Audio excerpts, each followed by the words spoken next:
What's up, y'all? How we doing? We have a free play for you today on YouTube in Game 3 of the Stanley Cup Finals, Oilers versus Panthers. We're going to get into the matchup a little bit, get into the stats, get into who we like, and ultimately get you guys a free play winner. Last YouTube video, sent out a 6-leg chalkboard parlay that was 30x payout. Hit the first 5 legs, no sweat, and then we needed a Juan Soto hit. He could not get there, but we did send out a 6-unit hedge in premium. So another reason to hop in premium. You get a bunch of hedging opportunities, and you can utilize max profit and max returns.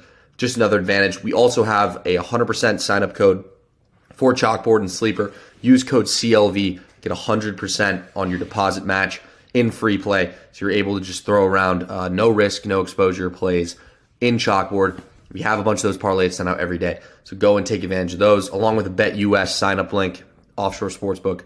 We got you guys covered there as well. Let's get into this matchup. We will have some more player props, parlays that we'll send out over time.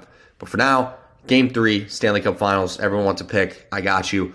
We're going to go with the Oilers on the money line. Now, this money line is open at around minus 130. Official line that we're sending out is minus 135. You can see this is creeping. It's been creeping down in favor of the Oilers all day. Minus 142 on DraftKings, minus 145 on Caesars. This is an absolute must-win for the Oilers. They're coming back to Rogers Place. They probably have to snag both of these games to have a chance. They lose tonight. They have a 94.6% chance to lose the cup. They have to get one done. They're going back home to Edmonton, to one of the hardest arenas to play in for away teams, Rogers Place. It's going to be an electric atmosphere. It's over-under as well. It's set at 5.5. It's been firm at 5.5 throughout this series. Both of the games have gone under. I actually thought some of these sportsbooks might set this line at 5, even though that is low with two potent offenses. But the weakest unit on the ice so far has been the Oilers' defense. However, the Oilers' defense has a 13% increase in pace of play and shots on goal allowed when playing at home. So they're a much better defensive and cohesive unit when they are playing at Rogers Place. Once again, must win for the Oilers, minus 135. We'll get into why home ice matters so much.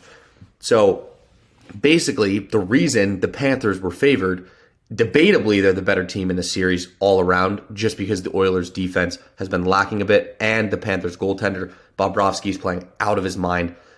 He is the better goaltender out of the two by considerable margin. Stuart Skinner's been having a great playoff series, but now they go back to Rogers Place, and the Oilers are favored after being underdogs twice in Sunrise, Florida, when the Panthers were at home.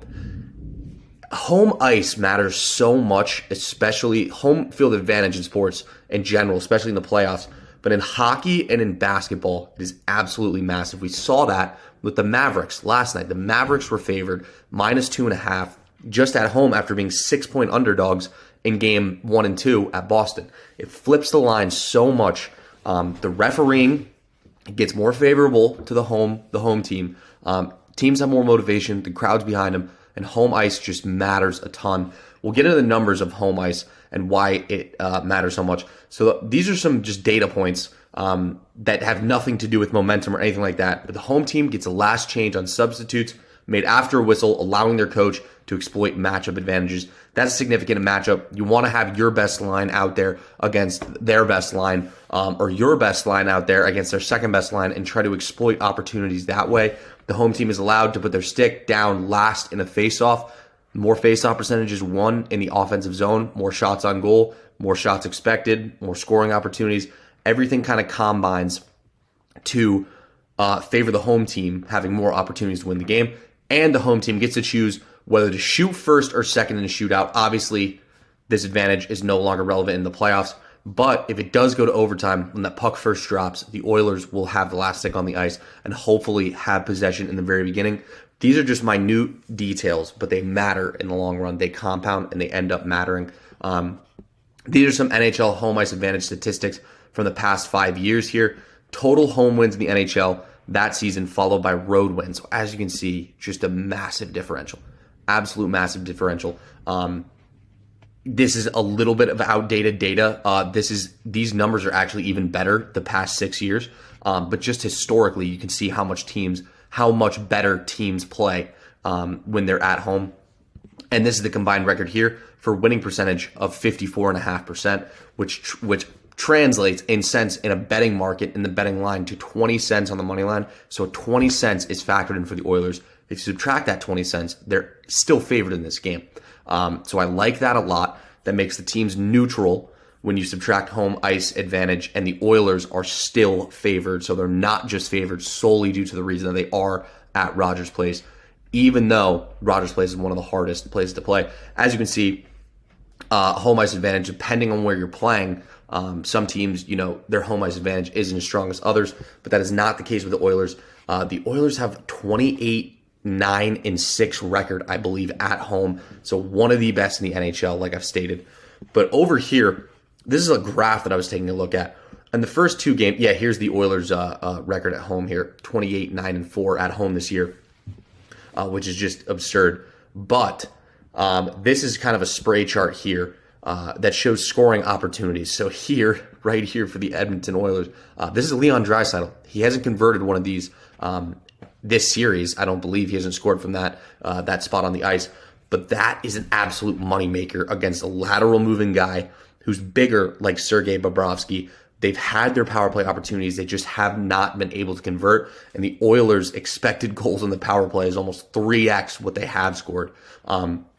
These two spots right here, these two big spots, this is Leon Draisaitl's moneymaker. I expect them to get more power play opportunities, and I expect him to be able to convert from this zone, as it is the highest predictor on the ice of where the Oilers will score from. As you can see on the Panthers side of the ice, it has been close in net to Stuart Skinner, just because he's allowing rebounds. However, I think they make adjustments and keep some guys closer towards the center of the ice, like Evan Bouchard. He is a defenseman, but I expect him to be playing more forward towards the goal tonight to limit those rebound opportunities, get the defenseman more involved, and ultimately concede less opportunities for the Panthers to score.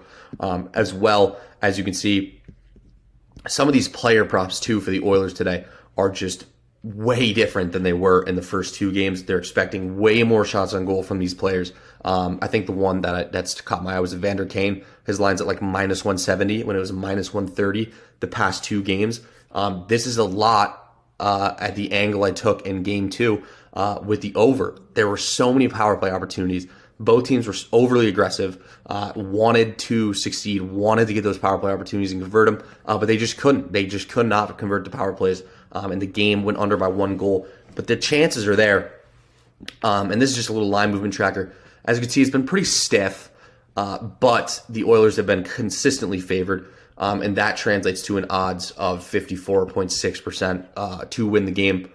And as you can see here, the Oilers' chances to win the cup increase by 11% if they win and decrease by 14% if they lose.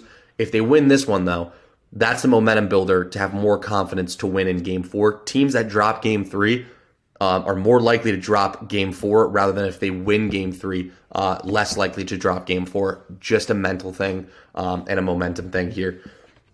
Then this is the power play opportunities that I was looking at. So as you can see here, their first line, McDavid, Nugent-Hopkins, who's been boosted, and Zach Hyman, 67% expected goals percentage and 31% expected goal percentage during the last 8 minutes of the game. So they're getting their opportunities. They're being aggressive. They're putting themselves in good positions to end up scoring, but they just haven't converted. I think this changes at Rogers Place. Also with the defensemen Ekholm and Bouchard, Kulak and Broberg, I expect to see these guys get more playing time, especially having that advantage with the changes on and off the ice.